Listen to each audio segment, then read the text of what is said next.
Thank you, Chris. All right, first things first, we're going to go ahead and just get this out of the way. Let's go ahead and take out our phones and don't turn them off. Let's do this. I want you to take out your phone, and what I want you to do is I want you to find a photo that brings you joy. Find a photo that brings you joy, and then I want you to stand up and find someone near you and just share the photo. Why does it bring you joy? And again, you'll have about 1 minute on the clock here, so don't spend some of you have already started, and there's already some laughter happening back here. That's good. All right, and some of you are like, I'm scrolling because none of these bring me any joy. That's okay. Let me go ahead and start the clock here. Okay, so we got 1 minute on the clock. See if you can, if you want to stand up, you can. If it's just someone near you, you can. Move around. I know some of you are spread out a little bit in the back. Feel free to stand, stretch out a little bit there. I'm working on it. You're working on it? No pressure.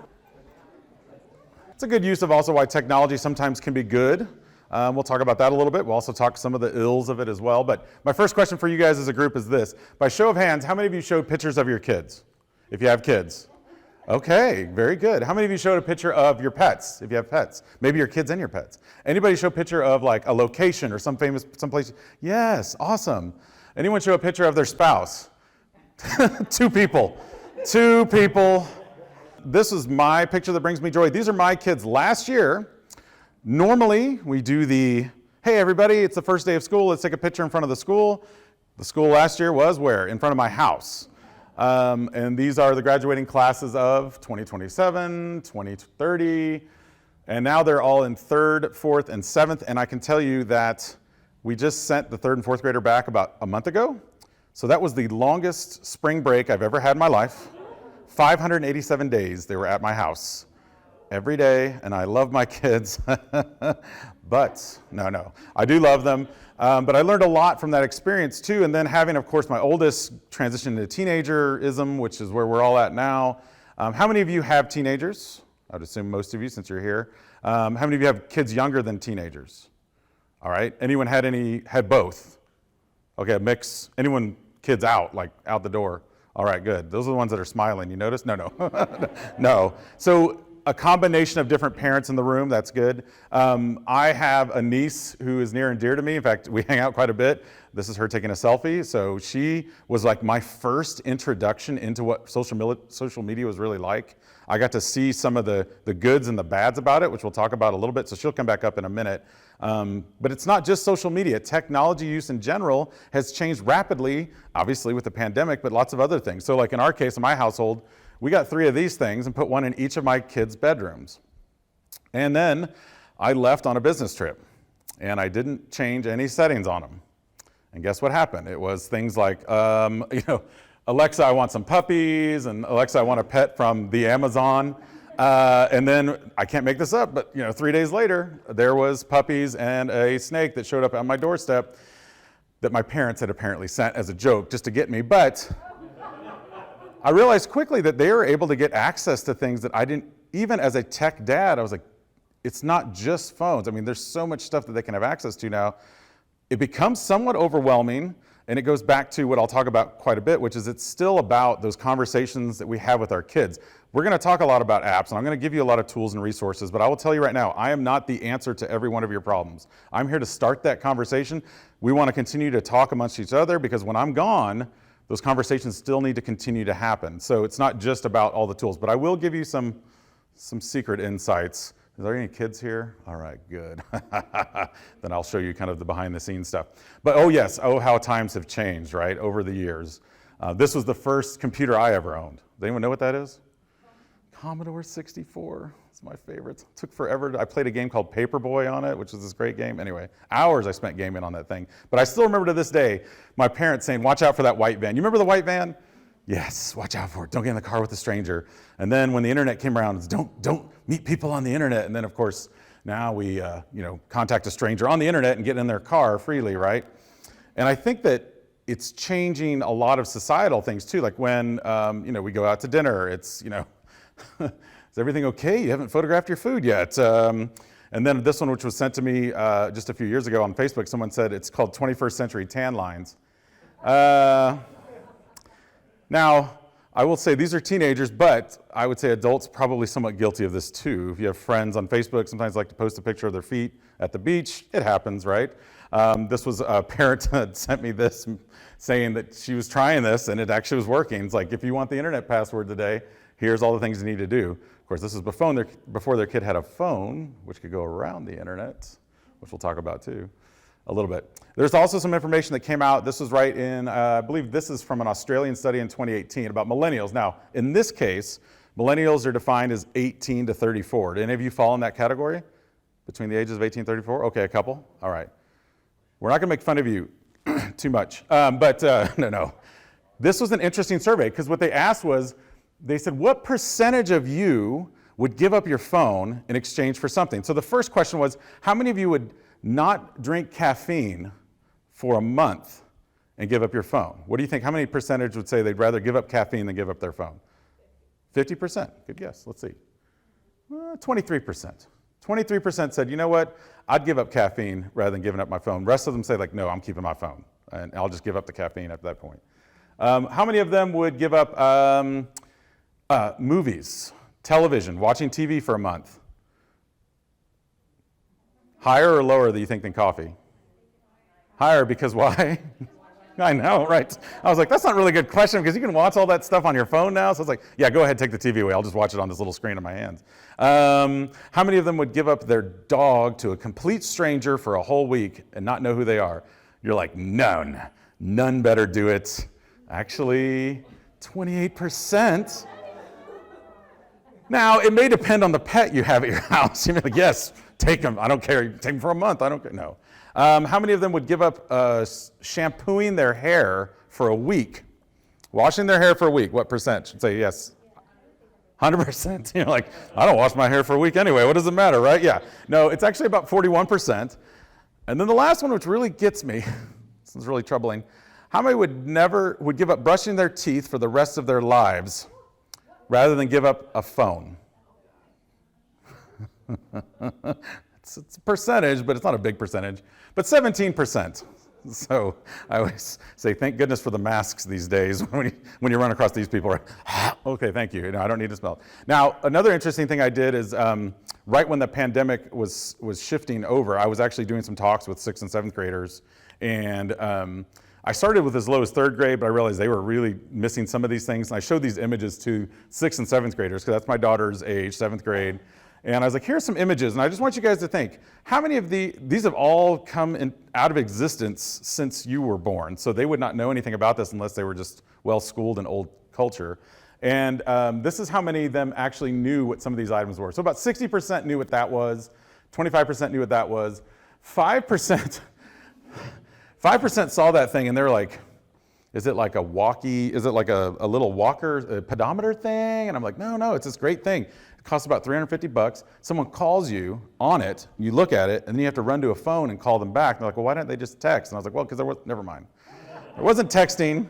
And then this one over here, this 10%, that floppy disk, I've heard this now a few times. Kids have said that is that a 3D printed Microsoft Word save icon? Like, no, it's actually, never mind. I'm not going to explain what it is. So a lot of things have changed over time, and I think a lot of this also affects, of course, how we raise our kids. Communication is a big part of this shift, that it's happened in all societies, not just in this country. And I always start out with this story because it's one that's near and dear to my heart. This is my Aunt Gloria. She worked for Ma Bell Telephone here in Texas. Y'all know Ma Bell. Well, now it's like Spectrum or something. It's been owned by so many different companies. She started in 1948. And when she started, telephones looked like this. She worked for them for 50 years. So in 1998, when she retired at the age of 72, she was actually climbing up cell phone towers to put in the technology for cell phones. This little 72-year-old woman climbing up these stairs and ladders. And as this has changed, so have the devices like that. Do you remember that? Anybody still have one of these? Oh, if you did, it'd probably be worth, $7 or $8 nowadays. You never know. Of course, I saw this. This was, I think, up in the Dallas area. These kids, you ever see, this was like on Ellen or something. These kids trying to actually figure out how to dial a phone number, taking notes. Like, I think does it turn this way or what's happening with, how does this work? And then you pick up that thing and put it back down. Okay, let me pick it. No. So that to say things have changed, of course, a lot. And then, this changed into this, but then we're still tethered because it's still got that cord. And if you wanted to have a private conversation with one of these, what did you have to do? You had to drag it all the way under a door and shut the door, right? So we needed to become untethered. We needed to have this. Now, you're still limited. You could still only go about 30 feet, maybe 50 feet, but you at least had some better range. We wanted to get out of that range. We wanted to leave our house. So we came up with this device. Anyone remember what this is called? A what? A Zach Morris phone. Correct. Yes, good job. Yes. It's like you knew that was coming. Yes. A brick phone or a Zach Morris phone. I always joke, I had a friend of mine in high school who had one of these, and he'd drive around with it, and he'd be like, oh, yeah, talking to somebody, and I go, who are you talking to? He's like, nobody, I can't afford it, because it was like $6 a minute or something crazy like that. Do you remember when you used to have to call after 7 o'clock for long distance? Okay, in about 20 years, I'm gonna ask that question, and the crowd's gonna go, what? You had to do what? I was like, we lived a hard life, You guys had it so easy back in your day. Don't get me started with Blockbuster. This was actually the first phone I ever owned. Do you guys ever have any of these? Remember this thing? Kind of like a walkie-talkie. Now I still have it. I don't know why, but I have all my old cell phones because I don't know what to do with them. But what was interesting about this phone? So you could talk on it, but what else could you do to communicate? You could text. Yeah, it was one of the first phones that you could actually start to text. Now look at the keypad there.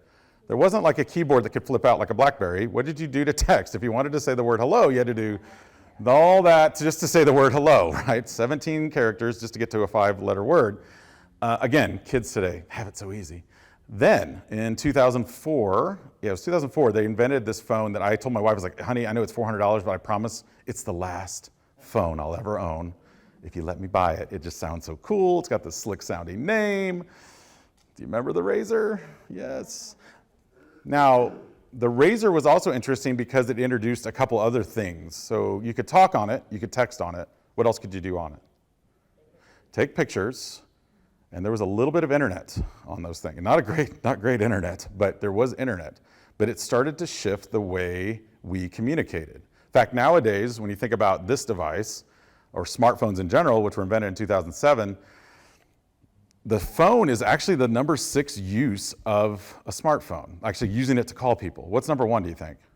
Texting is number 1, yeah. What's number 2? Social media is now number 2, yes. Social media is now number 2, but it wasn't for a while. It used to be this other, number 3 is now what used to be number 2, and I never would have guessed it because I don't use my phone for this, but it's an alarm clock. That's number 3, yeah. And then flashlight is like number 4, I think, or something, which I've already seen a couple of you take them out. It's like, yeah, I use it as a flashlight. So they actually use it as a flashlight more than they do talking on it nowadays, right? It's just changed a little bit of how we use things. So I think about my own kids, and this is my oldest daughter who, for lack of a better word, was invented.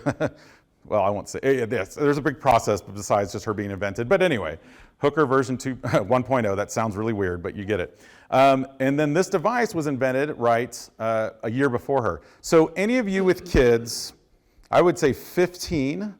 Any of you have kids 15 or younger? Most of you, okay. They don't know a world where that didn't exist, right? It's always been a part of their lives. To us, this thing's a game changer in a lot of ways. It's disruptive in good ways and bad ways. It does good things for us, it does bad things to us too. And I think about this quote from Douglas Adams, and he talks about technology is really a lot of different things, but the first thing it is if it's invented when you're, before you're born, it's just normal. So if any of you have 5, 6, or 7-year-olds, Alexa, Apple Watches, things like that, that's normal to them too, because guess what? Those have been out for a while now. So if you think about it, as these kids are getting born into this next generation, they're going to be used to just saying, hey, Alexa, help me with my homework. That actually happened, by the way, to my 6th grader, who I sent up to the room and said, you've got about an hour's worth of math homework here. I go up and get it done. She's like, all right. She came down 12 minutes later. I said, how did you finish it so fast? And then I looked at her search history on Alexa, and I was like, oh, Alexa helped you answer every question. Part of me was like really angry, and part of me was like, I'm kind of impressed, using your resources, right? Now, anything between the ages of 15 and 35 is new and exciting. You can probably get a career in it. So again, millennials, we're talking about apps, AI, all of these things, robotics, coding, all of that. And then this next one, which kind of hits my demographic more, which is anything after the age of 35 is against the natural order of things. It is evil and should go away. I'm a very tech-savvy dad, but even I admit, I don't understand why my girls like to watch other people play Minecraft on YouTube. Why? And they're like, oh, we're learning little things, little hacks. And one of them finally explained it to me. He said, Dad, when you were playing video games as a kid, did you ever get like those little magazines that treated like the cheat codes and stuff? And I was like, well, yeah. And they're like, that's what we're doing. It's just different.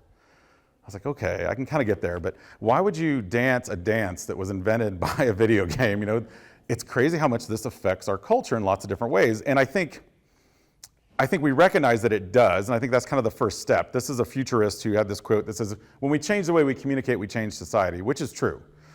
When we were in high school, way back when, we taught each other how to like write a letter, a business letter. Remember, had to put the address up here, sincerely down here. We taught that form of communication. Are we teaching our kids how to communicate on TikTok, how to communicate on Snapchat? How much energy are we putting toward that form of communication? Because guess what? That's the future. Now, it may change, and it probably will. Next week, it'll probably be TikChat or Snapbook or something different, right? It doesn't really matter. It's going to change, but it's still about what's important and how we communicate, and I think that's what we have to think about going forward. This was an interesting quote. It was actually from a Stanford professor, and when I read it at first, I was taken aback. This may sound familiar. Imagine young people longing for an alternate reality, one where regular rules of life do not apply, and one where your imagination prevails. Their parents worry because this alternate reality is so compelling that these young people sometimes don't want to leave it. They don't want to go outside. They have all they need from their new world. Some of them never want to go back to the realities of everyday life. She is not talking about social media. This is actually a professor of 19th century French literature. She's talking about the book Madame Bovary and what it was doing to empower females to feel like they could get out and do something different, to break out of the norms of societal pressures. And they were so hooked on it that they were sitting there reading it backwards and forwards. They never left their house. It's kind of crazy how some things will captivate us as an audience.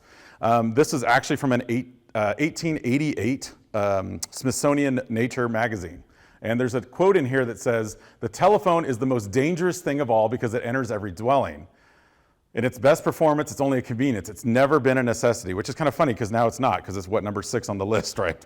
I guess the phones aren't that important. This is another one. If I go back even further in time, this is actually way back when. If men learn this, it'll implant forgetfulness in their souls. They will cease to exercise memory because they rely on that which is written. And this is Socrates, and he was against the written word. He did not want people to write, because if they wrote, they would somehow not internalize the memory. He thought, oh, you're going to write it down and you're going to forget it up here. Almost like when you forget something like, oh, who was the actor in that movie? What do? Google search it, because you're outsourcing some of that, right, in some ways. And what's funny is the only reason why we know that he said this was because Plato wrote down everything he said. So, I mean, sometimes it catches up to you. Okay. The one thing I'll say before we get into this next part is that we have one thing in common, and that's that we're all different. All of you have different backgrounds. All of you are coming to this room tonight with some different story in the back of your mind, with your kids' stories in the back of your minds, and looking for something, looking for help, looking for challenges, looking for just ideas and strategies. I try to specify this by saying what we're going to do next is a conversation between you guys. Everybody has different norms and strategies for how they raise their kids at their house. We've had discussions. I've done this with groups of parents. I'm down in Austin. Westlake is where I've taught for several years. You may know Westlake High School. So we've had some interesting discussions, I'll just say that, over the years. And what I always try to tell parents is what one parent does may not be what you agree with, but that may be what's working well for them. Or in some cases, I say, hey, you may pick up something like, hey, that's a great tip. I didn't think about that, you know? So what I want you to do now is this is going to be kind of a conversation for the next couple minutes. So again, it's not just me talking at you, it's about us having those conversations. Think about some struggles you have as a parent around technology. Anybody got any? You don't have to share them with me. What I want you to do is you're going to stand up in a minute, again, like we just did, find somebody in the room, 1 or 2 people, and just have a conversation. And be honest and say like, yeah, this is something I'm really struggling with. Or if you have a strategy or something like, wow, I just tried this and it seems to be working, share that as well, okay? So 2 minutes, talk amongst yourselves. All right, here we go. We'll start the clock.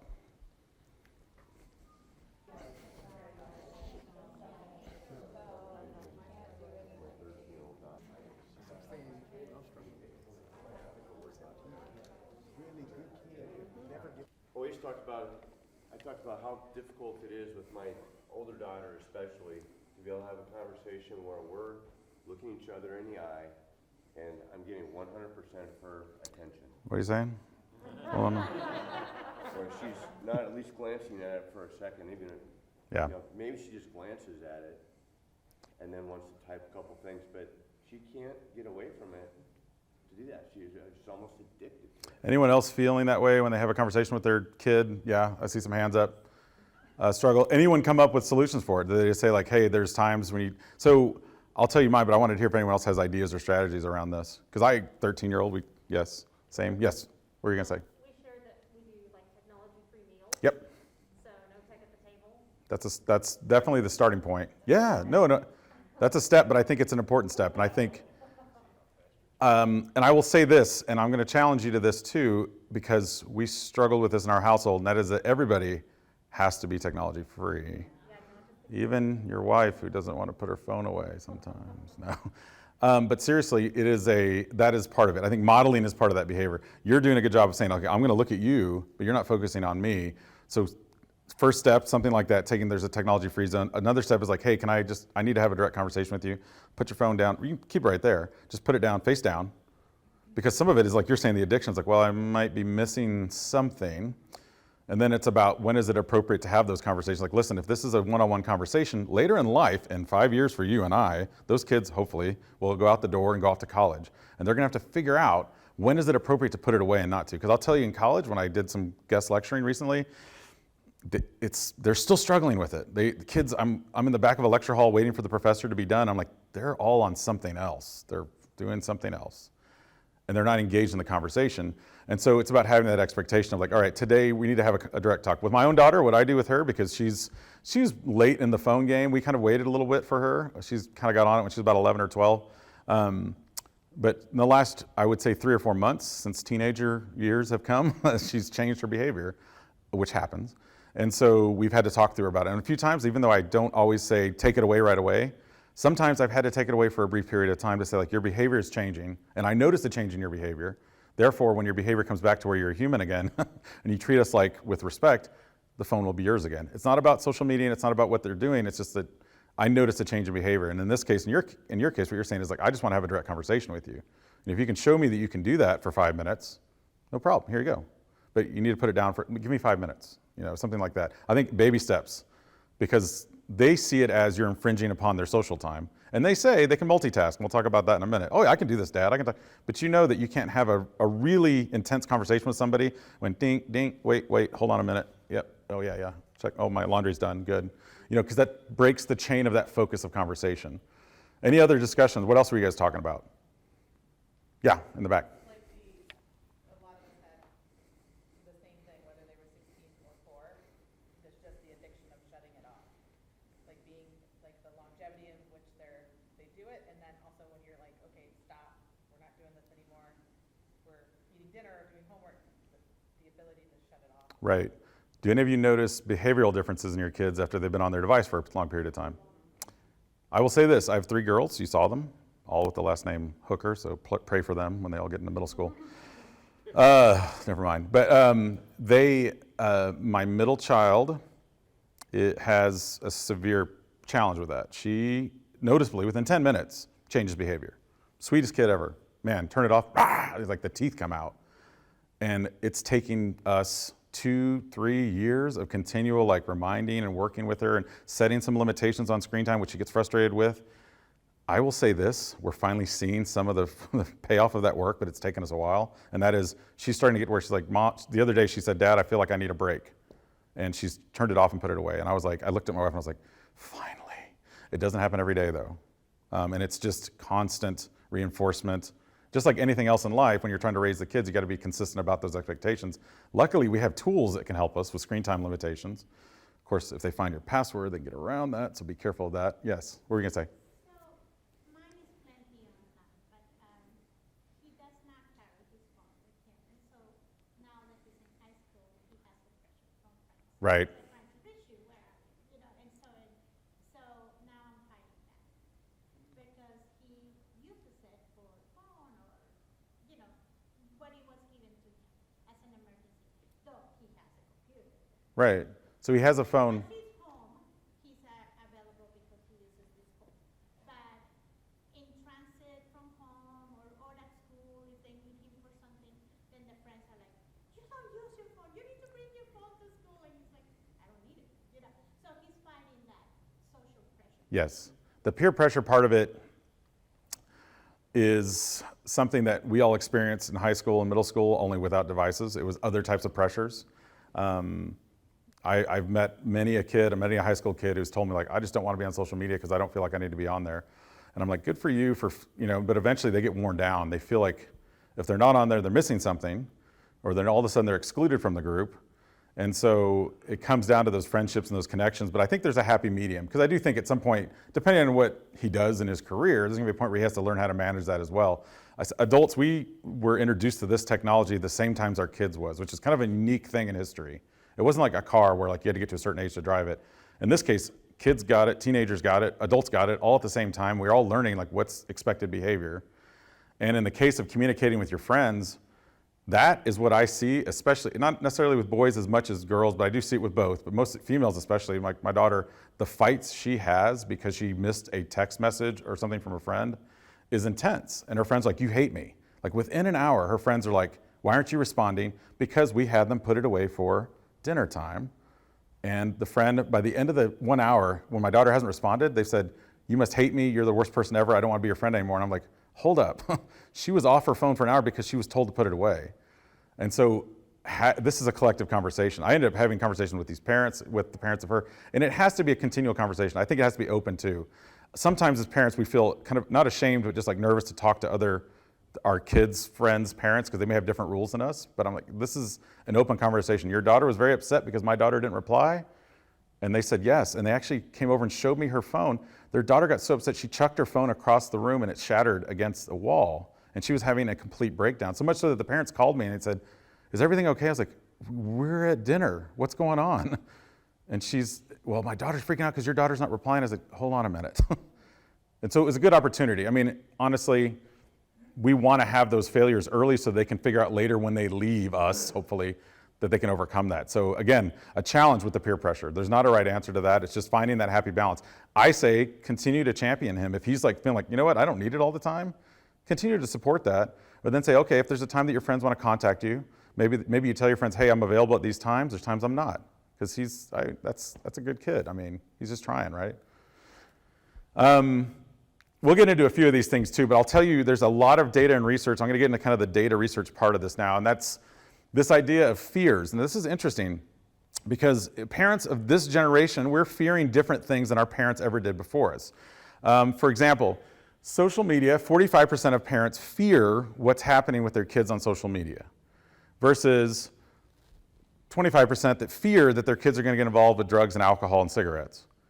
It's interesting that we're more scared of this than this, even though this physically can harm us, but this can also emotionally and mentally harm us, right? Plus, this we know, because we all were kids that had access or were near that stuff, and we can smell it and see it, right?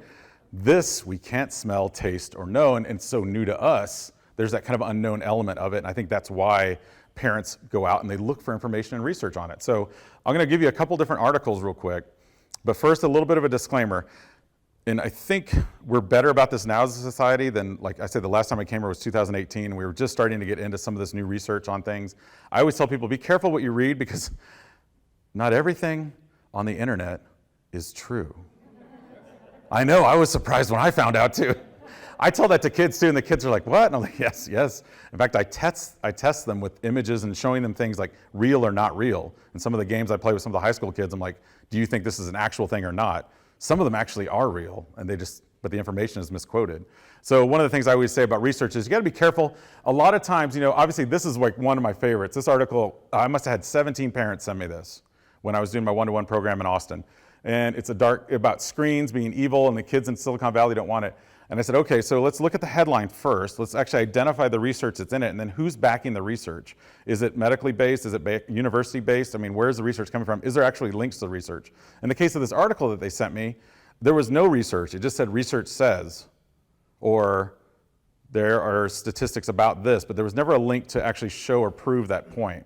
And so I always tell people just caution with judgment, because I think sometimes we fall prey to this sometimes on Facebook too. If you're on Facebook where you're like, oh, this kind of fits my narrative, so I'm going to repost it because it's what I believe too, without always reading the research behind it. I've fallen prey to it myself. I've learned since over time to get better about that, but always be willing to look at that. So I always say, let's go to the facts and myths.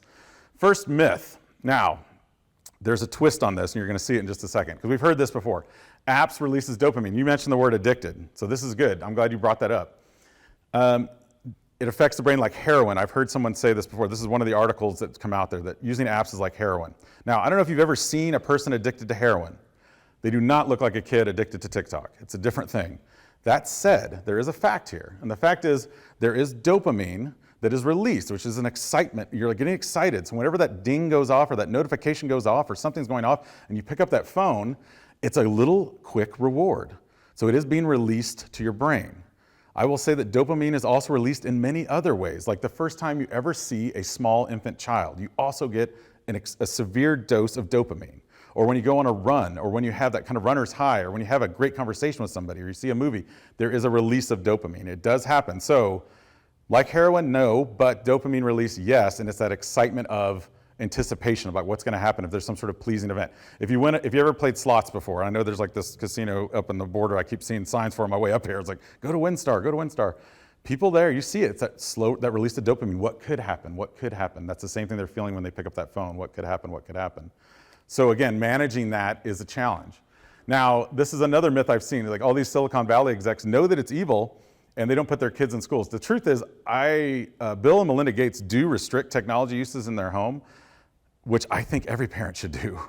They don't get rid of it, but they do have limitations and restrictions, which I think is smart.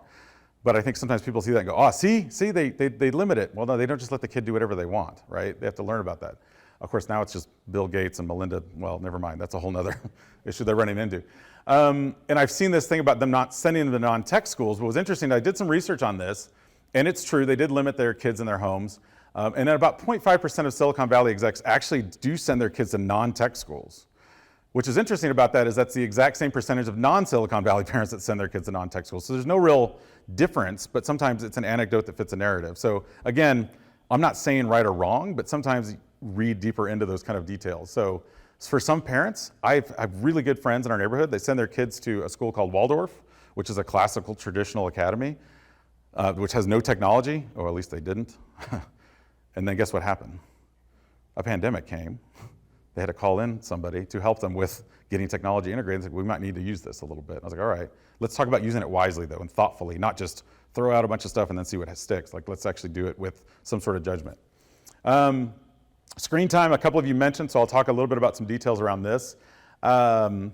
Screens do affect the brain. That is a fact. When you look at a screen, it is affecting your brain. And when I say affect, that doesn't mean necessarily good or bad. It does affect your brain. That's just a fact. But so do all of these things: reading, laughing, listening to music, watching a movie, going to a jog. Again, all of these things affect the brain. So when you see the word affect the brain, just be careful. Now, there are different things that you look at on your screen that can affect your brain differently. And back in the 50s, I don't know if you remember this.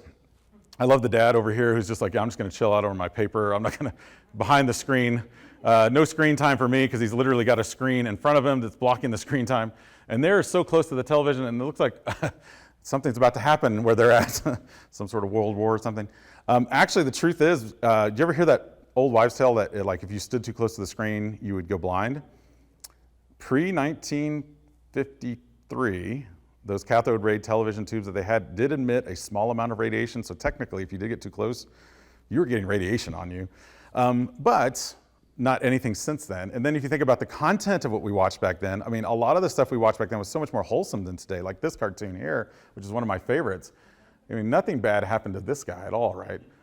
First, I drink a generous portion of gasoline. Then, some nitroglycerine.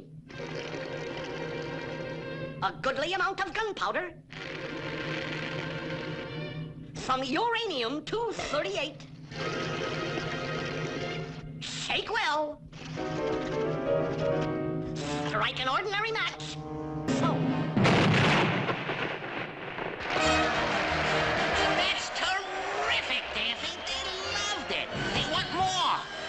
I know, but I can only do it once. So, of course, that was a cartoon, that was over the top, but some of the things that you see on that video are similar to what our kids are doing when they decide to eat Tide Pods, because they get the instant reward and applause of likes and things like that.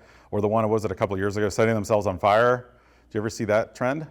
and then having like a bathtub ready to throw themselves into, but like when some kids trip and like they get plastic all over them and it melts all over, yes, I see some of you going, are you serious? Like, yes, there was a trend and a challenge of setting yourself on fire and then trying to douse yourself. Which gets back to, it's not necessarily social media that's causing that. There may be something else happening that's a part of that, right? There's that pressure, that internal pressure. As a father of 3 girls, I really concern myself with the fact that I try to make sure my daughters don't feel like their net worth is about how many likes they get on Instagram. But I know that is a challenge, and it's actually something that the folks at Instagram, now that they got bought out by Facebook, which is now Meta, they've even talked about some of the struggles of that and how they're trying to reduce some of that. They're trying. I don't know how well they're trying, but I think it still comes back to parenting. We'll talk about that. The brain, let's talk about this for a minute. So when you talk about screens, there are really kind of these 4 different areas that you can look at on a screen. And there's content that's educational, and then there's content that's entertainment-based, but then there's content that's passive, meaning you just kind of sit back and absorb it, and then there's content that's interactive, where you kind of lean forward and interact with it. So in the case of educational, interactive. Of course, these are the apps your kids use in school, things like that, things that they're interacting with on a regular basis. I will say this, just because it's in that green zone doesn't mean that it's great. There are some educationally interactive games that are actually not that good. The same goes for this next category, passive educational. There are passive educational shows. You remember Mr. Rogers? Yes. He had this great technique where he would say like, what do you see is the color on the clown's nose? And he would lean in and you'd be like, it's red. It's like he could hear you, right? But he was good about pausing and kind of interacting with you even in a passive form. Schoolhouse Rock, do you remember that? All of these, of course, different, but passive and educational in nature. Now, passive entertainment, wide range. You know, you've got everything from Keeping Up with the Kardashians to the Goonies to the Avengers to SpongeBob to thousands of other things. That's most of the stuff that we consume when we talk about Netflix and Hulu and all of that. That's passive entertainment. Again, wide range on that. Your brain is actually doing different things when it's passive versus interactive, and I'll talk about that in just a second, because there is also interactive entertainment. Of course, now I could add another layer to this, VR, virtual reality, that's interactive entertainment. So when you look at your brain watching the Kardashians, they've actually done this. They've done studies where they put they've done studies, but I didn't have a link for you to check. You notice? They actually did kind of a digital imaging on the brain, and they said that your brain is more active when you're asleep than when you're watching the Kardashians, which, I mean, yes, that makes sense.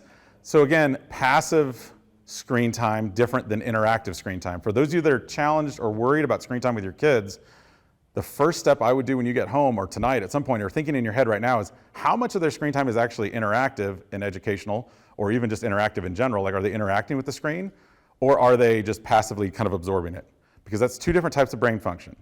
It's not just, so whenever someone says like, what's the right amount of time that a kid should be on a screen? I was like, well, it depends on the kid. I never give them a right answer because it depends on what they're doing. It's the quality, it's not the quantity. So again, think about that. My own kids, we did a road trip every summer. This last year, it was 21 days to the Redwoods. Oh, it's a long time to be with kids, but never mind that part. But we had a rule about screen time in the car, and they're like, what was the rule? I said, okay, if there's something good to look at outside the window, the screen's gone. You're not taking it out. If we're in the middle of a highway in the middle of nowhere, I don't care. Go ahead and take it out, watch a show. And then they challenged me, like kids do, and they said, Dad, we're in the Redwoods. Can we take out our iPads? Like, we're in the Redwoods. Like, no, because we want to capture and record and document what we're doing. And I was like, you're good. Yes, you can, as long as you use it to create and document and record what you're doing. And in my mind, that's a totally different process. That's not the same thing as like, I'm going to watch Netflix while there's amazing, beautiful 500-year-old trees outside our window, right? So again, having that conversation with them. Now, Fortnite's an interesting one because this, of course, has changed over the years. Now it's something new. It's always like Among Us or something else. But there are negatives and positives to this. How many of you ever played Fortnite? Good for you. I'm always impressed when a parent plays it because I got on there and played it and I was like, wow, this is fun. I could see why it's addicting, for one. So what would be some negatives about Fortnite? What's to be a negative about playing it? Yeah, there's some violence. There's definitely some addiction ideas. There's cyberbullying sometimes. There's online strangers. There's no filters. I mean, they've added some filters now, but they didn't originally. What's some positives though? Is there positives? Yeah. Okay, you guys are like, there is something good about it? Yes, there are. I mean, there can be, right? So you can have collaboration. Some kids, my 16-year-old nephew, who is way into like not World of Warcraft, he's into Call of Duty. Oh, that kid is on there all the time. In fact, I worry. I tell my brother and sister, I'm like, he's on it a lot. And then I got on there and I watched him for a minute and I realized what he's doing. He's having great conversations with friends and they're doing these little tours and campaigns, only for 30 minutes or so at a time, never a long period of time, but this is the way he's socializing. In my mind, that is not socialization. I think about me as a kid. Socialization was I got the other Atari controller and you came over and we played on the Atari together. But it's different nowadays, and I just have to realize that is a different type of socialization. Not right, not wrong, it's just different in a lot of ways. I have lots of resources I'll share, but this is definitely my go-to. Do you guys use Common Sense Media? Okay, I see a lot of head nods. This is where I discovered, by the way, and I'm gonna give you all the slides too, and it's being recorded. So you can take notes, take pictures, I don't care. But if you need notes later, I'll give you all the slides and resources as well. This was one where I discovered that Goonies, the movie, apparently PG in the 80s, different than PG now, I found out. As I was looking through, after I showed my then 6, 7, and 10-year-old Goonies, my wife's like, what are you doing? They're scared to death. And I was like, well, it said PG. I'm parent guiding them, right? No. And then I looked up on Common Sense Media, and it's like 12 to 13. I was like, oh, wow, okay. A little bit beyond. They have a great rating system where they'll show you like what common sense kind of suggests, what the average parent says, and what the average kid says. You might imagine what the average parent says is usually like 13 or 14, where the average kid is like, that's 10 or 11. Sometimes it's actually not. I also discovered that Vacation, do you remember Vacation with Chevy Chase? Rated R.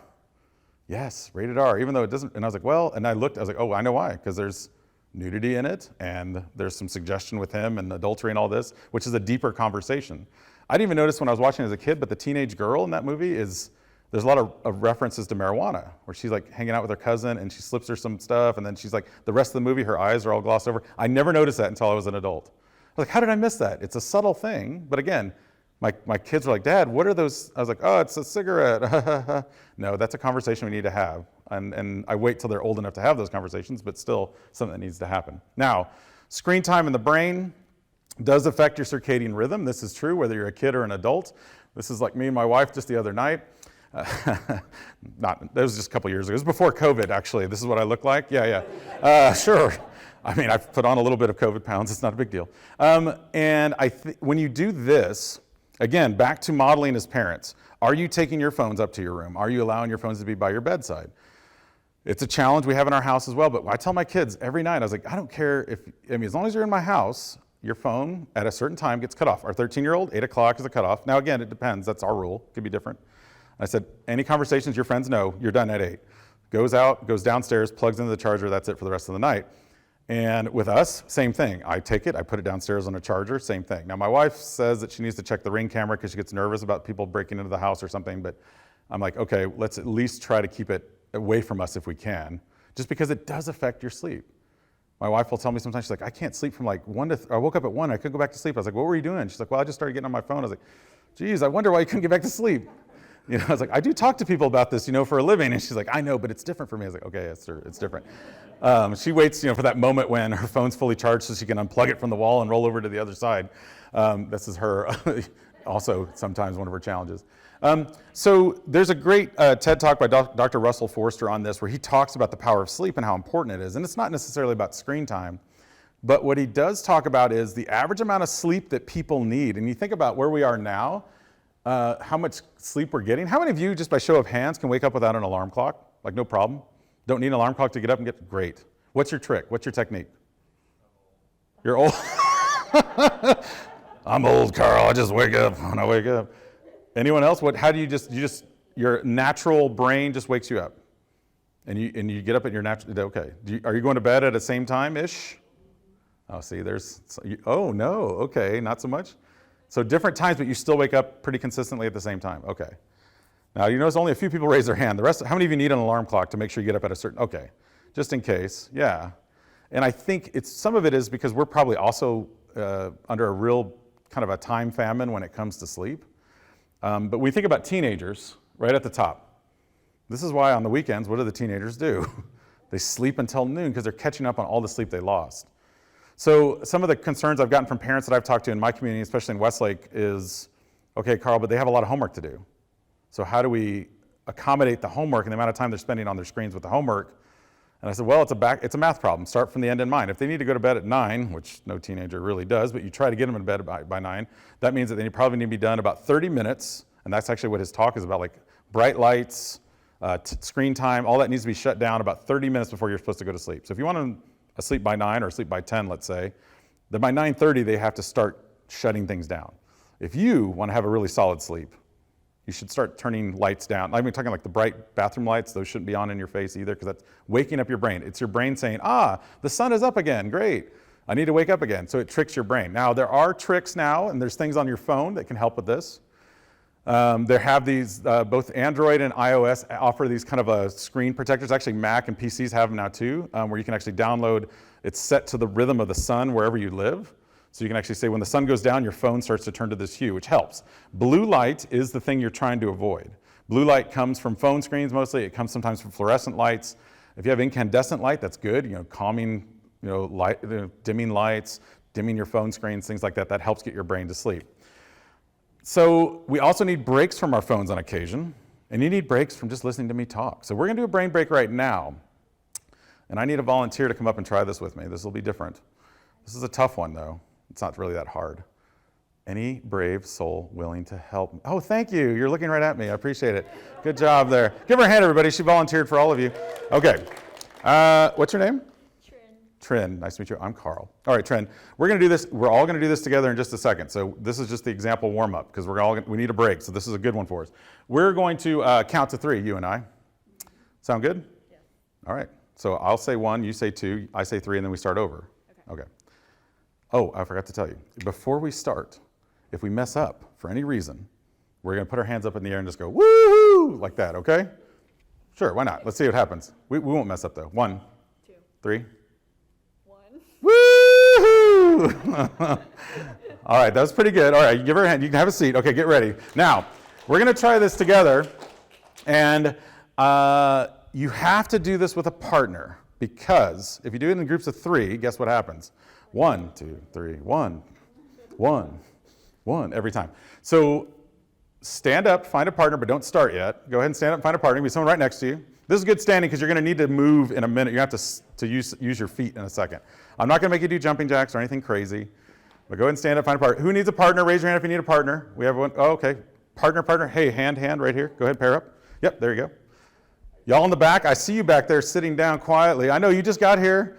I know. Okay, play along with us. If you want, standing up in the back. Anybody back there? There we go. Someone in the back walking around. Yes, you need a partner. There you go. Okay, good. All right, here we go. So before we start, we're going to do this a few different rounds, and I'm going to change it up. Now, a couple of you have played this game with me before, so you might know how this works. When I do the stop sign, stop, collaborate, and listen, you'll stop doing the motion, and we'll go to the next part. So what we're going to do right now is determine who goes first. Between you and your partner, the person closest to the ceiling will go first. Ooh, this is close right here. Y'all got it? All right, y'all got it? Okay, you guys know who's going first. Okay, so we're going to go, the person who's closest to the ceiling is going to say 1, and then it's going to go 2, and then 3. And then if you mess up, what do we all do? Woo! And then you can start over, because it's only going to be about 15 seconds. It's not going to be that long, okay? So ready, on your mark, get set, say 1.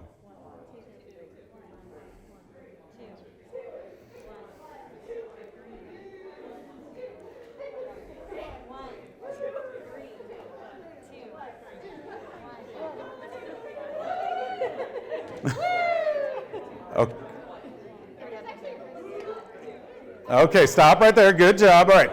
Anybody make it? Stay right where you are. Anybody make it the whole way without a mistake? Ooh, okay. All right. Good.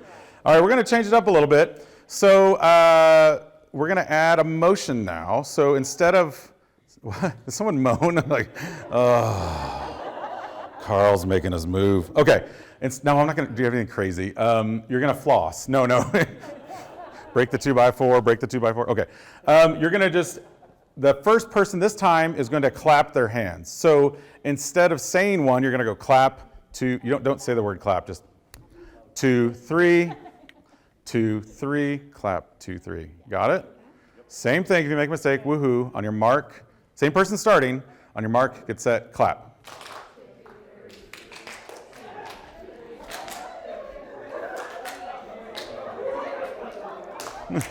Woo!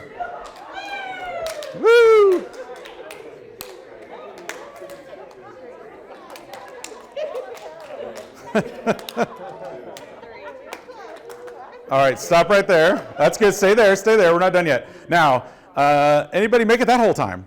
Do you make it all the way through? Wow, you guys are good back there. I see. You just walked in late. See, that's what it is. You got an advantage. And they're not standing, which is going to be really challenging on the next one, but they could still do it. Okay.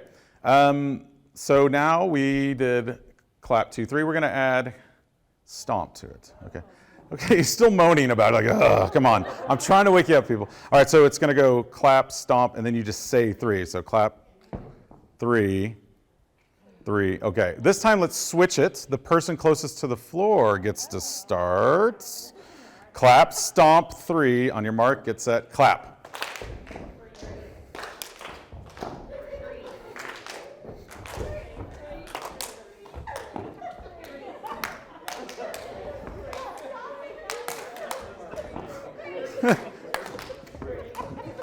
All right, stop. Woo! Okay, stop. One more. Now, some of you, and I'm not going to say who, are very competitive about this because there is like a intense, like 3. Okay, like it's all right. It's not. We're not getting prizes. I'm kind of nervous to stand over by them. Okay, so we've done, and also I've noticed a couple other things. I never told you all how fast to go, but some of you are going really fast, and some of you are just going clap.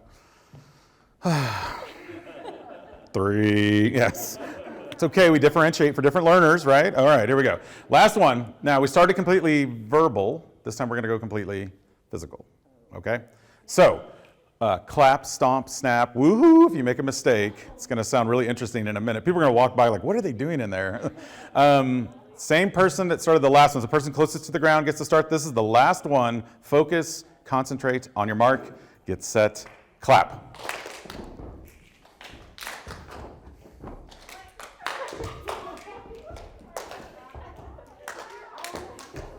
Oh, some of you are looking at the screen. I need to black that out. Hey, you're cheating.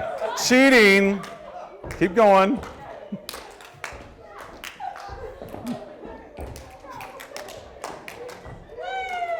All right, stop right there. Give your partner a high five or a fist bump.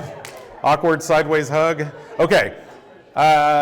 So we did that on purpose. So there's, again, talking about screen time, talking about the challenges, what happens to the brain. So with the average age of a kid is about how many minutes they can go before they need some sort of transition. So that means if you're a teacher and you're teaching 5-year-olds, you've got this much time before you start to lose them. You got about 5 minutes before you start to lose those kids. And when I say transition, that means something as simple as, all right, turn and talk to a neighbor, do something different. It doesn't have to be always the same. Now for adults, teenagers, we're talking 18 to 20 minutes before you need some sort of transition as well. I don't know how many of you have heard of the 20-20-20 rule. It doesn't have anything to do with the year 2020. It's an optometry rule. And the rule is this. If you're on a computer or on a screen for 20 minutes, every 20 minutes you should take a break for 20 seconds and look at something about 20 feet away. So this is good for teenagers, kids, adults. By the way, we should be doing this too, because sometimes I don't know how many of you have tech jobs, but like I'm on a screen a lot. So it means every 20 minutes or so, we set a little timer. And I do this with my kids. I have them set a timer now because I've actually started taking off some of the screen time restrictions because I want them to self-manage, which I think is what we want to get to. But at first, I had to really lock down their screens. And like when it would come off, it's like take a break. So 20 minutes at a time, maybe 30, depending. Again, some of you are talking about behavioral changes with kids. Really keep an eye on that. If they can get to where they can do 10 minutes, stop, do something different, and then come back to it, and they're not giving you behavioral change, not giving you any attitude about it, they're starting to kind of coach themselves up at it, and you're teaching them to take breaks. So again, the 20-20-20 rule is just look at something. If you have a window, look out a window for 20 seconds, time it. 20 seconds seems really long when you're waiting to look at your screen over here, but just take your eyes off the screen. I think that's important for the kids too, having those breaks. Part of you guys standing up and moving was it did invigorate some oxygen to your brain. You've been sitting listening to me for 20 minutes, so we needed to take a break. 20 minutes before that, I had you guys have a discussion, remember? So again, having those breaks and those discussions is important. Now, let's get into the meat of it, the fun stuff, the social medias. So, fact or myth? I'm curious. I'm not going to give you the answer on this one. Being on social media makes us less social. What are your thoughts? Again, judgment-free zone. What do you think? Right at the top of your head when you see that statement. Fact. You think it does make us less social. But then I see some head shakes. Okay, tell me first of all why you think it does, and then I want someone who disagrees to tell me why you think it may not. I think it takes away from their ability to know how to have a face-to-face conversation, and it makes them, they can be somebody they're not if they're face-to-face. So they can mimic somebody, they can act like something they're not, they have a very scripted discussion with somebody. So I can decide how I'm going to type something, and then delete it, and then type it, and then edit, and then send it to you, versus when I say it, I can't delete what just flew out of my mouth, right? Sometimes I wish I did, sometimes. But I saw some people shaking their heads. Do you think you think this may be a myth? Yeah, in the back, what do you think? Quality is a big part of it. I would agree with you there. So in some ways, you're both right, which is interesting, because I think, like Facebook, for example, if I were to set up this room right now and say, if you love Facebook, go stand over there. If you hate Facebook, go stand over there. Most of us would probably be somewhere, in the middle if we're on it, because the connections with family and friends and relatives that we never would have had before, although you could write a letter, it'd just take a while, or pick up that thing that's evil, right, the phone. That's changed. But in some ways also, this was me. This is a real picture that they didn't know I was taking. Now, I told them later I was going to post it on my presentation. I was at a dinner party with some friends. This is pre-COVID. And I was asking them questions, and I was like, what do y'all think about this? And they're like, yeah, And they didn't even know it, but I just took out my phone and just recorded them. I was like, this is great. This is amazing, And they were all checking in on something, and I was like, okay, so you're sort of being social, but you're not. There was a new term that came out right after this called no-cial. Have you heard of this? Like, you're actually going out to be with friends, but instead of actually being with them, you're actually checking in with other friends, if you're physically with someone else. So it's different. I don't know that that's right or wrong, but I definitely think that you think about the quality of interactions, it definitely has changed. You can't read body language on a text message. You can't get inference or inflection on a text message. And if you've ever been on Facebook in the last, let's say 5 years, because there's been a lot of fun stuff on there, it's hard. You have these debates. I've never, ever seen anyone win a Facebook debate. It's like, oh, I think this is right. Well, I think this is right. And then they go at each other. But if they actually sat in a room and talked to each other, they'd probably realize they have a lot in common, but maybe there's some differences they need to talk through. But unfortunately, we sometimes script, like you were saying, you script the message. It's not actually that social interaction. This is the debate about whether being on your phone is rude. I've also seen, this is a picture that makes the circulation. This is back in the 1930s. I mean, there's not a lot of social behavior happening there either. It's just something else that's occupying their time and their energy. They're basically saying, what's most important to me is what's in front of me. When you're having that discussion with your daughter and she doesn't want to put her phone away, she's saying that it's more important for her at that moment that she wants to look at the phone. And it's hard to get them to realize, when is that time to have that discussion with me and put the phone away? So you have to coach them through it, because they don't know. They don't have the brain capacity at 13 years old to make the difference. You have to kind of coach them through that part of it and say, we're going to give you 5 minutes to put that away while we have a conversation. All right, next challenge is about to come up. And this one you can just do sitting down. First, let's define social media. Social is anything that's interactive, any type of interaction between people, talking, texting, doing whatever. And then media is any type of system of communication. So, social media. This is important because we're about to do this. And by the way, I do this with the high school kids and the middle school kids too. And it's crazy to see what they come up with. So what I'm going to have you do is, with a partner, someone sitting next to you, you don't have to get up. I'm going to give you 1 minute. And what I want you to do is just back and forth. You're going to bounce social media sites, apps, whatever, off of each other. Remembering the definition is anything that's interactive, anything that's basically digital, online, some sort of media. Okay, so you have 1 minute to come up with as many as you can. All I want you to do is count on your fingers. You count yours, your partner counts theirs, and when you're done, add them up. We'll see what our scores are. Ready? On your mark. Wait, everyone get a partner. Wait, get a partner first before I have to start. Don't start yet. Some of you already started putting up your fingers. Some of you are taking out your phones. I see that. That's okay. I mean, if you need to. I didn't say you couldn't. Okay, on your mark. Get set. You can stand if you want to. All right, here we go. 1 minute, go.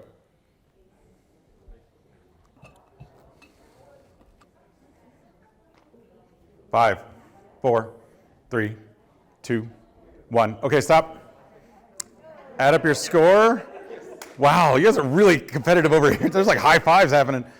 You must have been targeting. I didn't tell you how far to go, but you must have had a goal. How many of you, raise your hands if you and your group or partners got 10 at least together? At least 10? Okay, keep them up if you had 15. Oh, some hands went down. 20?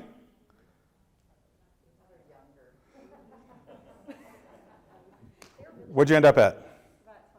20. All right, I'm going to challenge you. Give us one that you don't think anyone else in this room thought of. We had Quora, Quora, yep. Quora, yeah. Reddit, Yik Yak, Reddit, Fiverr, Reddit, Fiverr. Fiverr. Oh, Fiverr, yes, that's true. And we talk about email being Email, correct. What about Uber? Do you interact with somebody on Uber? Technically social, technically media, not like crazy social media. So this is interesting because I asked kids the same question. This is me with 700 freshmen asking them the same question. Now I gave them 2 minutes, but I will tell you that one group came up with 42. 42. And I was like, you are making this up. And I was like, come on, let's go, what you got? And they threw down a list. And of course, me being the tech guy, I was like, oh, awesome. Tell me all the ones so I can block it on my network. Here we go. And so I started writing them all down as fast as I could, my ugliest handwriting I could do possible. And it's amazing some of the things they came up with. Now this one, yeah, MySpace, right below Tinder. Who had MySpace? Yes, that was the high five at the end. I don't know that you want to admit that in public, but that's okay. Yeah, I mean, you've got some like Hangouts, Google+, Pinterest, 4chan, Discord, YouTube, Kick, WhatsApp, SoundCloud, Omegle, which is big in the different countries sometimes, NES, Nintendo. So, I mean, they had the typical ones which you guys probably came up with, right? Like these, kind of the big players in the space. And then you've got the non-typical ones like that and that and that. I was like, why are Google Docs? And they said, go back to the definition, Mr. Hooker. And I said, okay. I went back and I said, you said social, you said media. We can actually chat and talk to each other on Google Docs. I was like, what about Xbox? That doesn't make sense. You said social, you said media. When we're playing a game together, what are we doing? We're being social on media. And then Amazon got me. That one floored me. That's when I was like, we can't stop this. It's not going to stop. Because Amazon, you're having reviews and interactions with people that are having reviews and talking to the people that are actually selling things, technically social, technically media, at a different pace. So I guess all of this made me realize something, and that is, as a parent, as an adult, as a tech person, I'll never, ever, ever be able to keep up with every single app that they're on. So if I know that and let that go off into the distance and release it, what that does mean is I can work with them on how they interact, what their behavior is like. I don't care what the platform is because we know that the second we figure it out, they're going to change. By the way, Facebook, guess what the middle schoolers call it? Mom book. Instagram, guess what the middle schoolers call it? Instagram-aw. They're off of it. They're moving off of it now. So there's shifts that happen even generationally within 12 and 15-year-olds and like 16 to 20-year-olds. So it's amazing to see, like, I was like, man, I just got on Instagram and now you're telling me it's, oh. So now guess what? Where are we all going? We're all getting on TikTok. Guess what's going to happen? They're all going to leave it. Maybe that's an idea. Maybe we should do that. We're all on there. You can't do any of the challenges now because we're on there all the time, right? So let's talk about that. The number one most common app if you found on a teen's device would be what? Most common social media app, I should say, found on a teen's device. What would you think is number one? No one said it yet. Oh, someone said it. Number one. I mean, it is social, it is media. Number two and number three are tied now. The last time I did this was it was like TikTok didn't even exist. 72%, TikTok is now moving. In fact, it's even a little bit higher now than Instagram. This is data as of June of 21. Snapchat moving down a little bit now. Used to be number two. Facebook, still somewhat useful, but they use it mostly for groups. They don't use it for the things we use it for, Facebook. A lot of it's just like group chats or group things like have a cause or create some sort of meetup or something like that. It's not about what we use it for necessarily. Now, if I were to ask the question, what's the most used app on their phone? That's a different story. That's how much percentage of their minutes are used on their phone. And it could be an average of 3.5 hours, but I've seen as much as 7 to 9 hours of time spent on these apps, depending on the teenager. So again, TikTok heavily used now. YouTube right behind. Used to be YouTube number one for the longest time. Snapchat now falling down, and of course Facebook just, well, we check it for that 1 minute, the group. Or Messenger, sometimes they use Messenger sometimes for kids. They'll use that a lot too. Actually, kids below the age of 13 use it as well. So again, it's changing. So when I think about this for myself, I just had this conversation over here. We're talking about TikTok and my daughter, who's 13. And so when she turned 13, she looked at me, Dad, and she goes, Dad, I'm 13. I can use TikTok now. I said, you're 13. That doesn't mean you can use TikTok now. They said that you have to be 13 to use it. That doesn't mean I said you could use it. And so we started to have a really good discussion around her usage of it. She hasn't gotten on it yet, but we're going to join it together. Because to be honest, out of all the apps that you saw up there, I'm on every one of them, except for one, TikTok. But I'm now going to join with her, and I think it's important that I learn alongside of her. Now, this is an interesting feature. So of course, I do a lot of digging and research and privacy, and the reason why I wasn't on TikTok before is because if you didn't know it, TikTok would do some interesting things with your data before they got bought out by a company here in the States. So they could actually put things on your phone.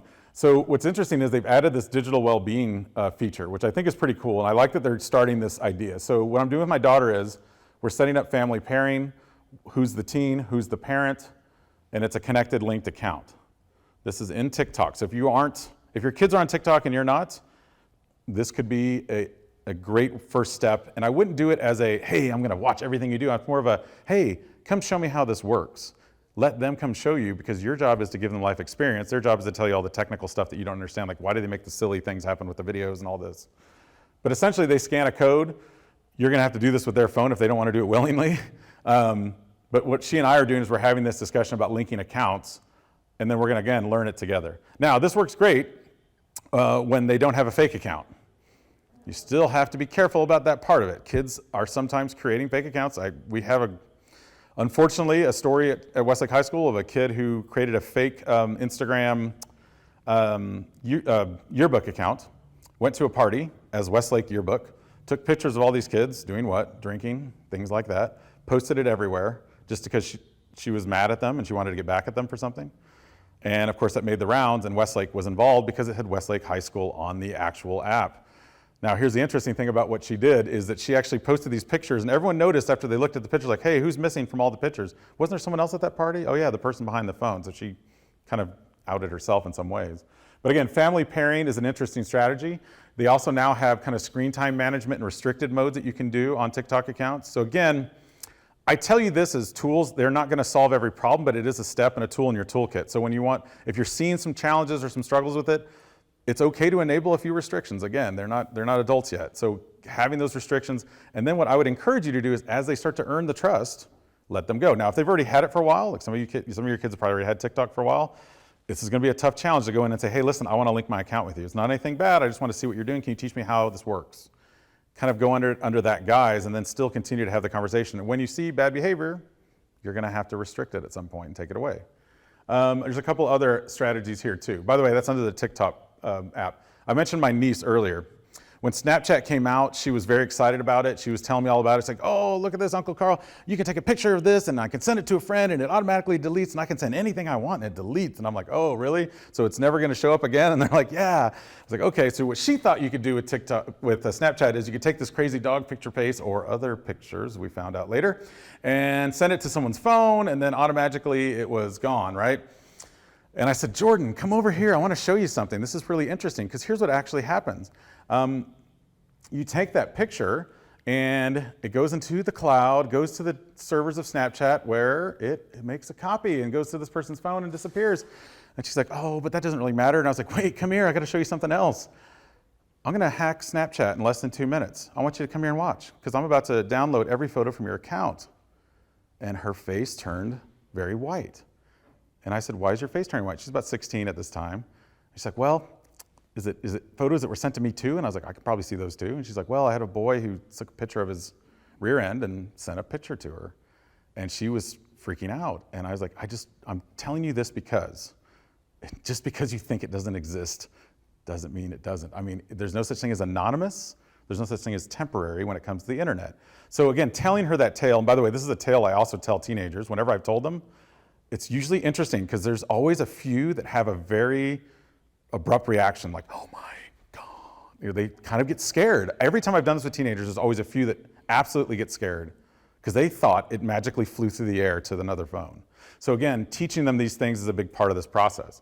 When we talk about the effect on teen lives, this is research out of this is 2018 Pew Internet study. 31% said it made their lives better. 24% said it made their life worse. And then, like probably most of us, good, bad, a little bit in between. When you think about what some of the benefits of it are versus some of the cons, some of the benefits, they get to stay connected, they could ask questions. For some kids, not all, but for some kids it boosts their self-esteem, which is interesting because the other side also said they had problems with self-esteem. So again, depends on the kid, depends on the quality, depends on the content and how they're using it.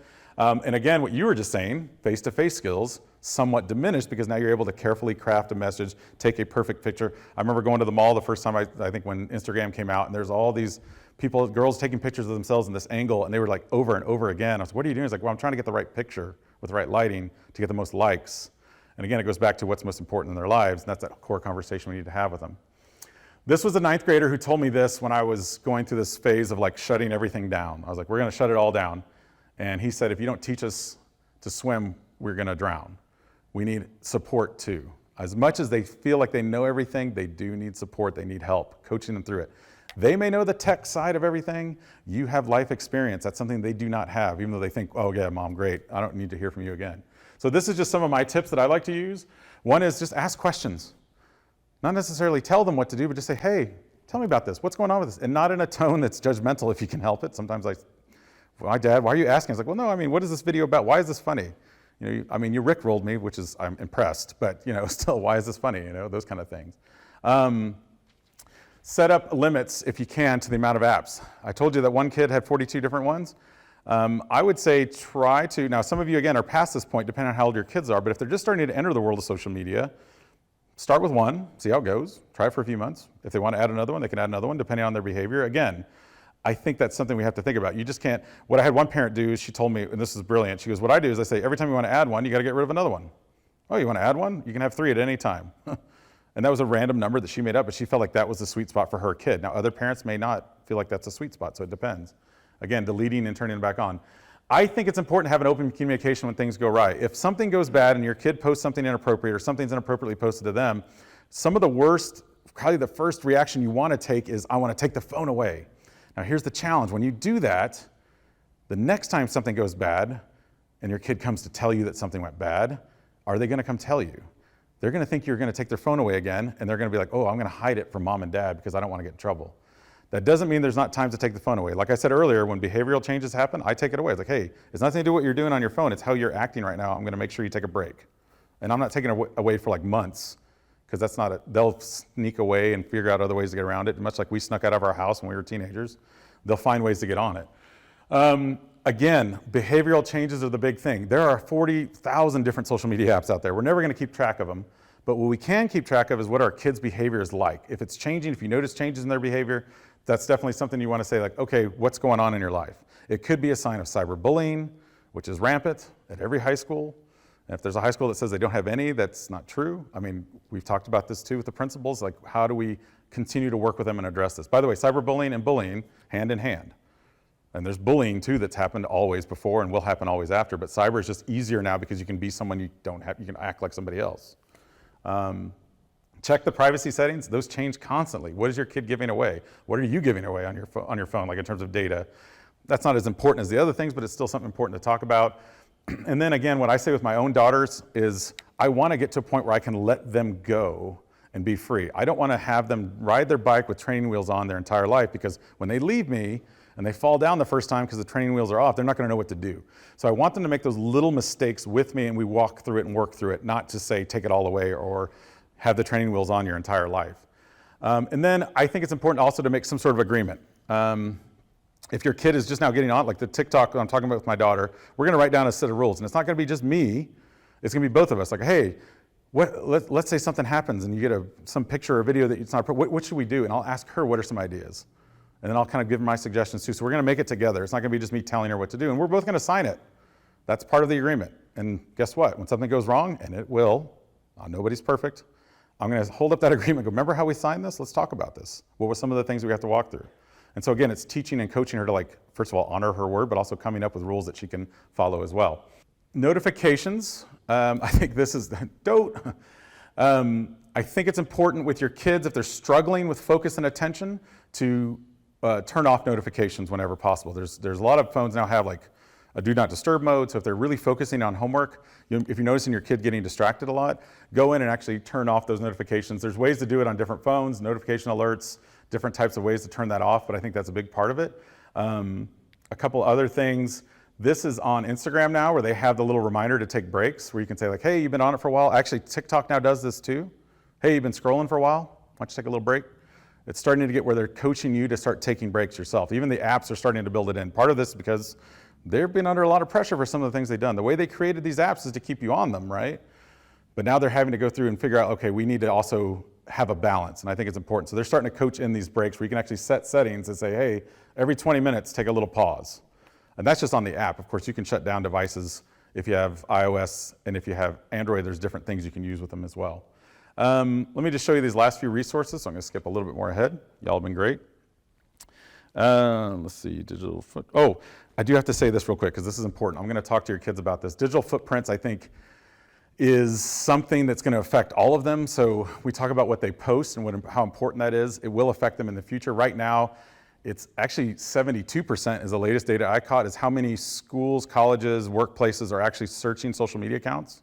So not everybody, but a lot, more than half, are looking at their accounts to see like, what did you do in what have you been posting? What are you sharing? Whenever I hire people in my position, I had ed techs in schools, I looked at their accounts. If they had really good things out there, I was like, you know what, that's good. If they had nothing, that wasn't bad or good. But if they had stuff that was really negative or harsh or things that were pretty controversial, I'd be a little more concerned. This is actually data of why people were not given jobs based on their social media profiles. 41% of companies said they didn't hire somebody because of pictures of them drinking or doing something illegal that they actually posted on their social media account for the public to see. Bad mouth the previous company. This happened in Austin with a guy that was hired. Actually, he was hired by Cisco, and the day after he got hired, he posted on Twitter. He's like, hey, look at me. I'm getting fat checks, but I had to sell my soul to work for this crappy company, Cisco. And he wrote the word Cisco on the account. He didn't tag him. But guess what? Cisco found out. And the next day they tweeted back. It was the greatest thing ever. They said, guess what? You don't even have to come into work because you're fired already, you know?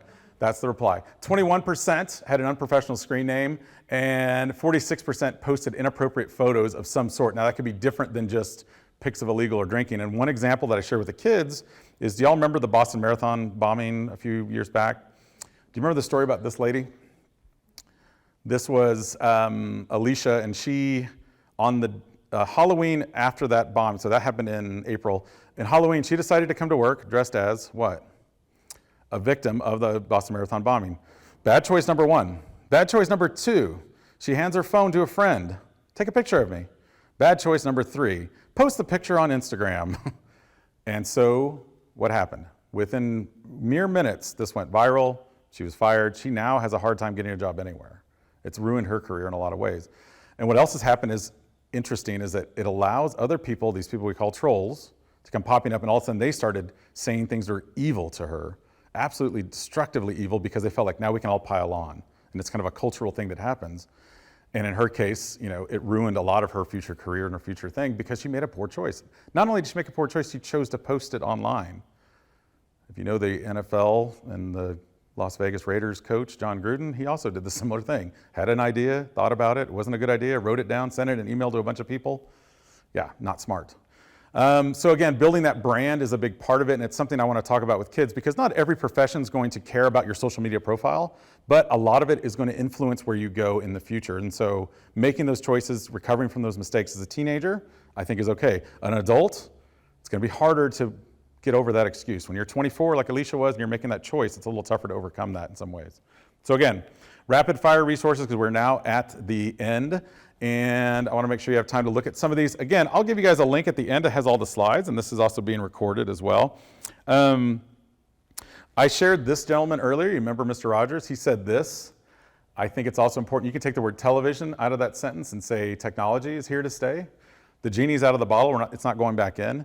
So how do we continue to work with our kids for it? Mr. Rogers was actually not a big fan of television, which is why he created his show, because he says, I want to put something good out there in the world. I think that's an important part of it.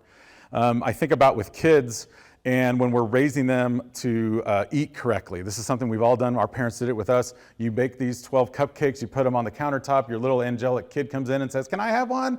And you say, what? yeah, sure, you can have as many as you want. No, you don't do that, right? You limit it, you coach them through it. And so I think one of the last messages I want to make sure you guys think about is this. As a parent, when you walk out of here, you're kind of this spectrum of the enabler or the restrictor, and there's always a happy balancing act between this. By the way, being an enabler and a restrictor are the easiest things to do as a parent. The hardest thing to do as a parent is the middle, which is what we're shooting for. Because look, the enabler says, sure, you can have as many cupcakes as you want. I don't care if you throw up anyway, right? Or you can never ever look at a cupcake ever again. Or the middle, the mentor who says, wait, how many do you think you should have? What's, asking questions. What do you think is appropriate? What happens if you get sick? Did you eat all your vegetables? Those kind of questions. Again, setting up those frameworks and those parameters. With devices, it's the same way. You can do whatever you want to with your device. I don't care. Or you're never ever allowed to be on any technology of any kind. Those are the kids that are going to sneak and figure out a way to get on it, right? Or there's the middle. Why are you using it? What's the right amount of time you should have on it? What are you learning from it? Teach me a little bit about it. What are some things? Asking those questions again, that middle part. Easy to do these edges. It's hard to do the middle, but that's why we're here. If parenting was easy, everybody would be doing it. Well, most people sometimes I think need a degree in it too. So again, the last little bit of resources I want to make sure I get out to you guys. And again, thank you for staying just a little bit late. We got into a little bit of things here. I do have a blog. I've written some things on it, hookedoninnovation.com. And again, I have something called Digital Parenting Bingo, which is just kind of a little card that we actually have some parents, they put it on their fridge, like they go over the rules of the house, knowing their account information, being a good citizen. I remember when that movie or that show 13 Reasons Why came out, I wrote a whole blog about why it's important to also look at the content that your kids are watching. I picked up my 7th grader about 2 months ago and she's like, Dad, let me tell you about this show called Squid Games. And I'm like, okay. And she does not like scary shows, but she wanted to watch it in the worst way. Why? Because her friends, peer pressure, we were talking back there, her friends told her she needed to watch it. So I said, you know what, I'm gonna watch it first, we're gonna sit down and watch it together. She didn't make it the first 5 minutes. She's like, I can't watch this. Like, exactly, you're not gonna enjoy it. I mean, I may enjoy it, but I mean, that's different for every kid, right? It's a different show. And then when Smart Homes Attack is more about all your devices that are connected and kind of listening to you. There's a guy, a parent in Baltimore who came up with this idea called an X Plan. I don't know if you've heard of this. Very low-tech thing to do. What he did is he would say he was really struggling when he would let his daughter go to like an event or after like spending the night at someone's house as a teenager. And she said, listen, he said, if there's ever a moment when you're uncomfortable and something's happening in this area, wherever you're at, just text me the letter X. I'll be there, I'll call you and I'll make up an excuse and I'll come pick you up in 5 minutes. And his thing was like, I wanted to have that open communication. He said, here's the thing, you don't have to tell me what happened unless someone's possibly going to get hurt or harm themselves, because otherwise I'll just pick you up. So if they're doing something or saying something inappropriate, you just don't feel comfortable, because they're always on their phones anyway, just text a little X. I had a parent who also had her kid, she told me she sent the little purple devil emoji, and that was a cue that the mom would say, hey, your aunt's in the hospital, we got to come pick you up real quick. You're just making an excuse. Again, removing her from that situation, a very low-tech way of doing it, but a way that's comfortable and also lets the kid not be like, getting a lot of the fallback of that too, because a lot of parents and kids will say, oh, look, your parents picking you up. Like, no, I have to go. We got to get out of here. But again, it gets you out of the uncomfortable situation because kids sometimes don't know how to handle that and they need a quick escape plan. So I think using the phones in that case helps. These media contracts I've talked about, you can Google search these. This is one, but there's tons of these out there if you want one that's just like, hey guys, and when I say that they sign it, again, it's the entire family, they agree to it. It's about being proactive online, being a good citizen. So again, family media contracts are a big part of it. I want to make sure I get the last couple things as well.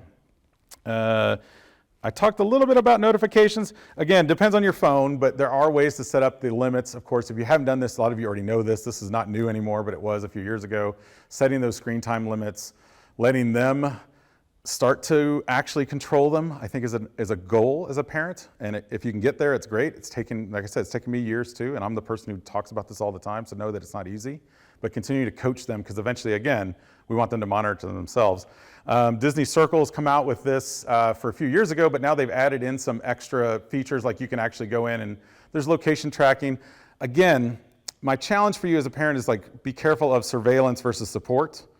You can over-surveil. I mean, sometimes kids need to have an opportunity to kind of try things out, but you also want to keep aware of where they're at. I mean, the truth is, I don't know that any kid sneaks out of their house anymore because they're never going to leave their phone behind. I did like the history part of that though, because you can go in and actually see like what were they looking at.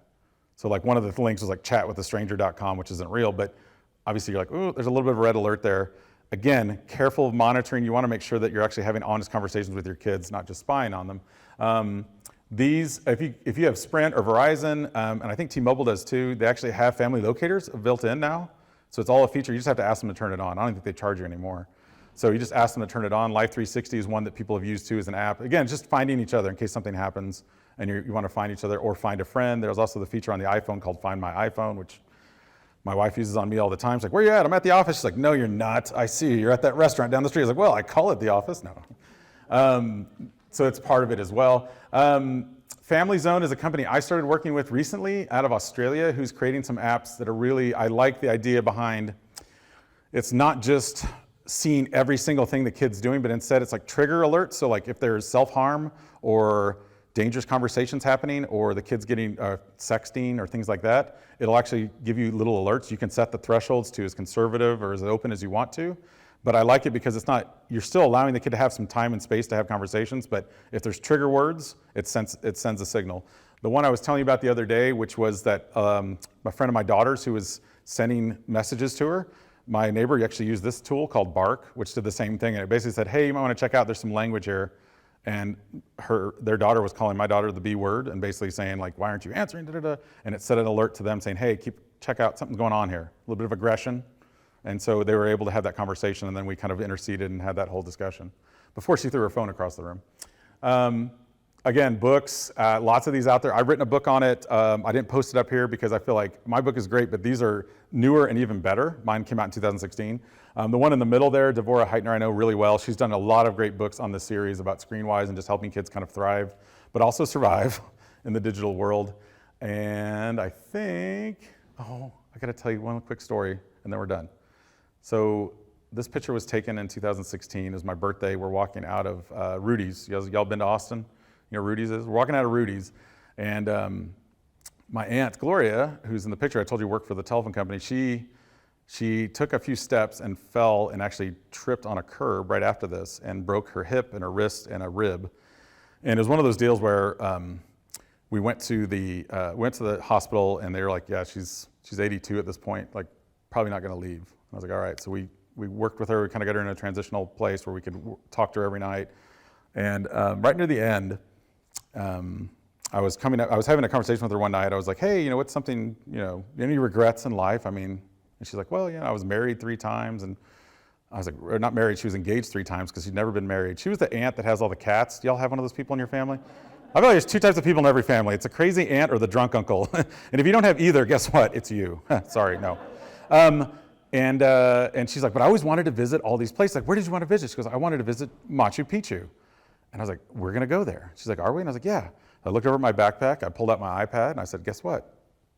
This is us. This is Machu Picchu. She held it up, started looking around, and this big smile started coming across her face. She's like, what is this? I was like, this is Machu Picchu. And she's like, this is amazing. Where else can we go? And I was like, where else do you want to go? She's like, let's go to Egypt. Psh, we went to Egypt. Let's go to Mars. Psh, we went to Mars. We spent 3.5 hours in her room that night looking at all these amazing places that she had never had a chance to go to, but she got to capture them for that moment. It was the last time I ever spoke to her because she passed away a few days after that. And I started thinking, and technology impacts us all in many ways, and it can be good and bad, right? I think with our kids, what we want to raise are risk takers, but not just risk takers. We want to make sure that we're raising empathetic risk takers, ones that are thinking about who else is on the other side of that screen before they post those things. And I think that's the most important part of this conversation. It's not about the apps, it's not about restrictions, it's about being empathetic to those around us and working and being a collectively social society that's for good as much as we can. So thank you guys so much. You guys have been great. Sorry I went a little bit over there. Woohoo! All right, there's the link. Right there, whoops, there we go. I'll have to move my little cursor there, but there's a link right there if you're interested in all the slides. I skipped over a few, but lots of information there, of course. And then there's a recording. Yes, thank you for recording in the back, available as well. So thank you all. And I'll hang out for just a few minutes if anyone wants to have a conversation afterwards. And I'll turn off the mic for that part so we're not recording that conversation. Yes. Thanks, Chris. Thanks, everybody.